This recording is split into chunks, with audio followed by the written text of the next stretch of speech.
So, what would you like to know? My name is Martin Loomer. I was born in 1955 in the city of Hamilton, Ontario. When I was a teenager, I went to a friend's bar mitzvah party in his basement where he had a rock group because he played piano and organ. And it got me really interested in music, seeing somebody like my own age playing, music I heard on the radio live. And I ended up starting to take music lessons and ended up becoming a professional musician. Once I got out of school and started working in bands, and I was working regularly and supporting myself, my parents had no problem with it at all.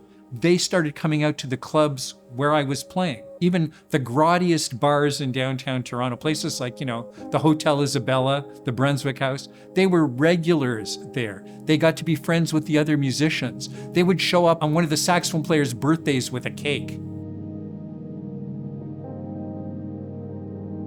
When I was in university, I taught myself how to copy music out and how to write out orchestra parts in pen and ink. It was like being a scribe, I got recommended to the cantor at the synagogue who, paid me $1.98 a page. But, it was, to me, a big deal. And then what happened was I started getting recommendations from other people who said, oh, I know Martin Loomer can do this. Call him and he'll write out the music for you. And the next thing I knew, I was actually getting work without even having to hustle for it. Here's what happened. Every year I'd be in a jazz workshop in university. One of the musicians was in a band and they got a job. He said, hey, would you like to join this band and do this job with us? It was sort of like jump blues music. It's like blues music from the 40s and the 50s with horns, so definitely with a jazz kind of feel. And I thought, yeah, it would be the kind of thing that might be fun to do for a couple of weeks. And a couple of weeks turned into like 10 years. This was a time when in Toronto you could still work in a club 6 nights a week and earn enough money to pay your bills and pay rent and everything.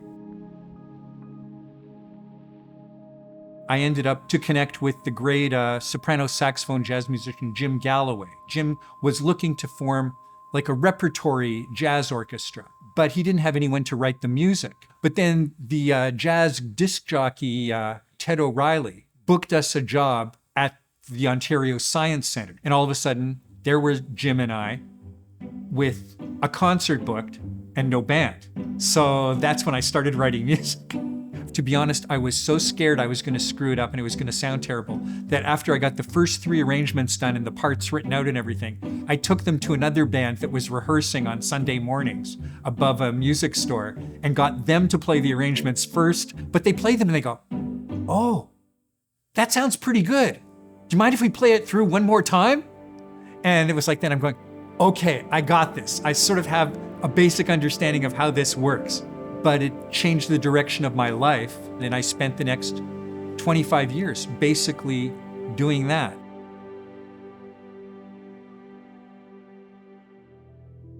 So here I am, I'm a professional music copyist, and I get a phone call saying, Henry Mancini is coming to town. Henry Mancini, the famous Hollywood composer, he's coming to record a movie soundtrack in Toronto. All the music is being copied in Los Angeles, but they need someone on standby in case something needs to be changed or revised. And I'm there at the studio, and they have nothing for me to do. I have another job for a jazz composer in New York City named Buck Clayton. Billie Holiday called him the handsomest man in jazz. He would send his scores, he would mail them to Toronto, I would write out all the parts in pen and ink and send them back to New York for him. And Henry goes, I know what he's doing. He's doing somebody else's job on my time. And I say, so give me something to do. And he says, shut up and go back to work. So that goes on for 3 days. Finally, on the 3rd day, he actually has something for me to do. It's 3 measures of music, just 3 bars of music. And it's for 3 French horns. So he gives me the score, I write out, and I transpose the French horns up a 5th, because French horns read music a 5th higher than where it's actually sounding. And they pass it out in the studio. Henry goes like this, the French horns start playing, and he turns around and he looks through the control booth window and he goes, can you transpose this? And I'm like, uh-oh. He goes, I do my own transposing. He had already written it transposed, and I transposed it again even higher. And it's like, he has to tell the musicians, play it down a fifth, please. And there you go. 3 days of recording. He gives me 3 bars of music to do, and I screwed it up.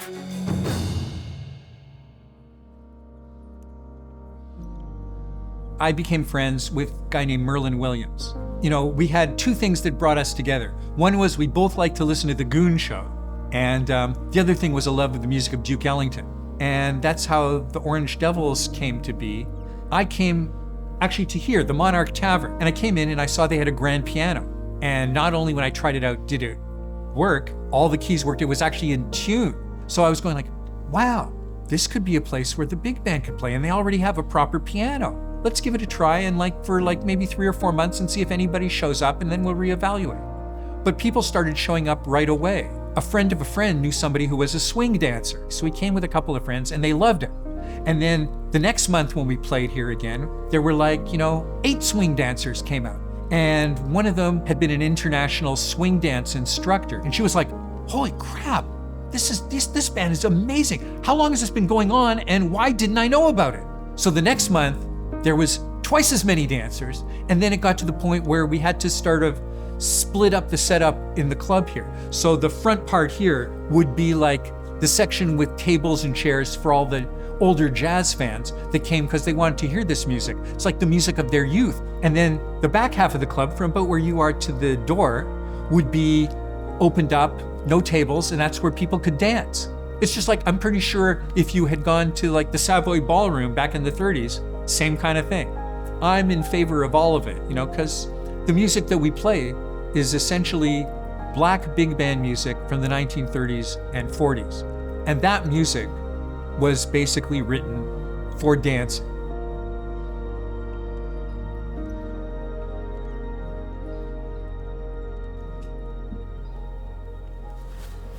Here's the thing, this guitar is a D'Angelico XL, made by John D'Angelico sometime between 1938 and about 1945.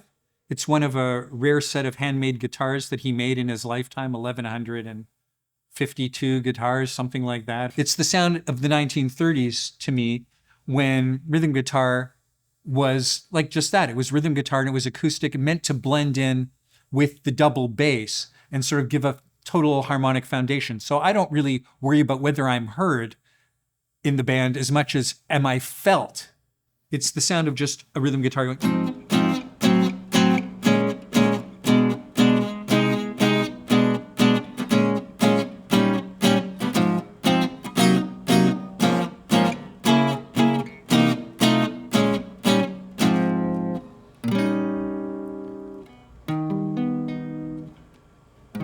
I'm totally happy just playing rhythm guitar and having the arrangements that I've recreated played so brilliantly. It's like a big reward for me. I worked so hard at home all by myself, figuring it out off the recording, one note at a time, then adding the harmonies and the voicings and writing it all out, laying out the parts and formatting them and then printing them out, taping the pages together. And I get here and I give it to these musicians and they bring it to life. And they bring this music to life that otherwise, where are you going to hear it? I'm preserving music that I think is still relevant. It's still worth hearing, particularly the music of Duke Ellington. Whose music is just so beautiful and sounds unlike anybody else. Pieces by Fletcher Henderson, by Andy Kirk and his 12 Clouds of Joy, by Harlan Leonard and his Rockets, by Earl Hines and his orchestra out of Chicago at the Grand Terrace Ballroom. And I'm recreating these numbers by all these different bands and letting people get to hear them and experience what this music sounded like and what it sounds like interpreted by musicians today. Everyone was always like, what's a young guy like you doing playing this music? A lot of these guys were 30 years older than I was. As a result though, over the past 20 years, I've lost a lot of friends because they all got into their 90s or late 80s and started passing away. And being the younger guy, it's I got to go to a lot of funerals.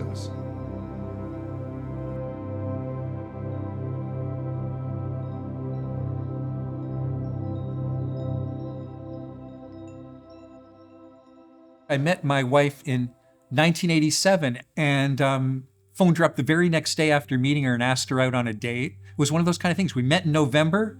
By January, she was moved in with me, and within a couple of years, we were married and having kids.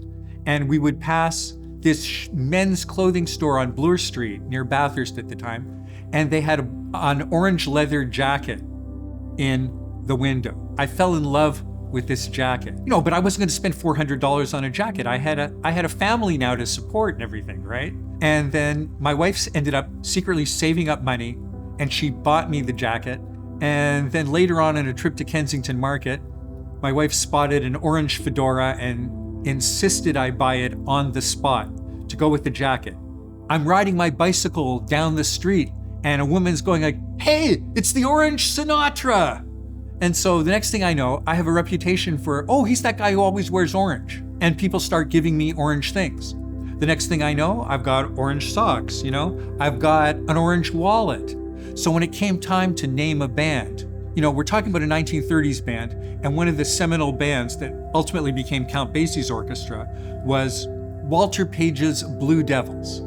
So I thought that was a cool name, but if we translated it to me and us, it would become Martin Loomer's Orange Devils. Obviously, they had to be orange. And it's totally appropriate to the era and the time. And, and it's at the same time, it's a nod to my forebears, to the black bands that I took inspiration from. I was always concerned with earning a living and supporting the family.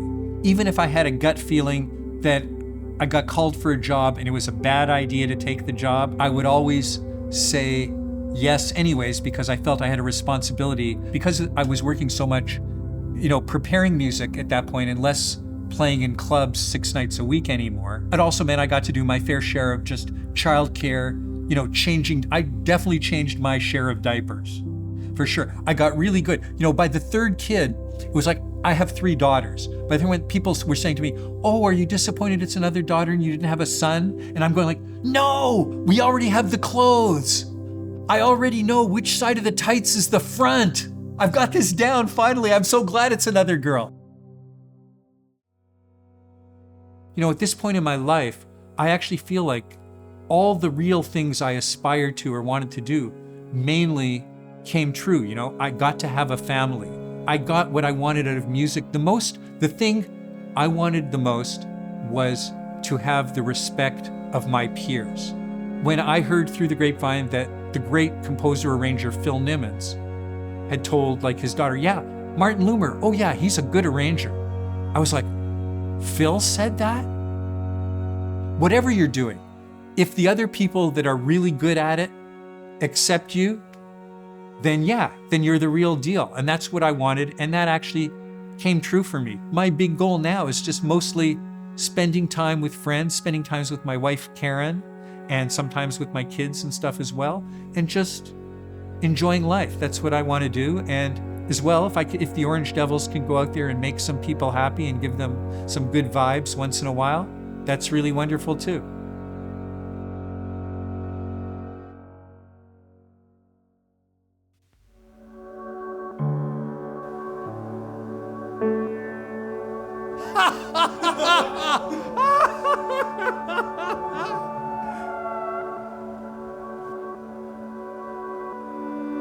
They're really close, and you get the little instructions and everything, right? You know what I mean?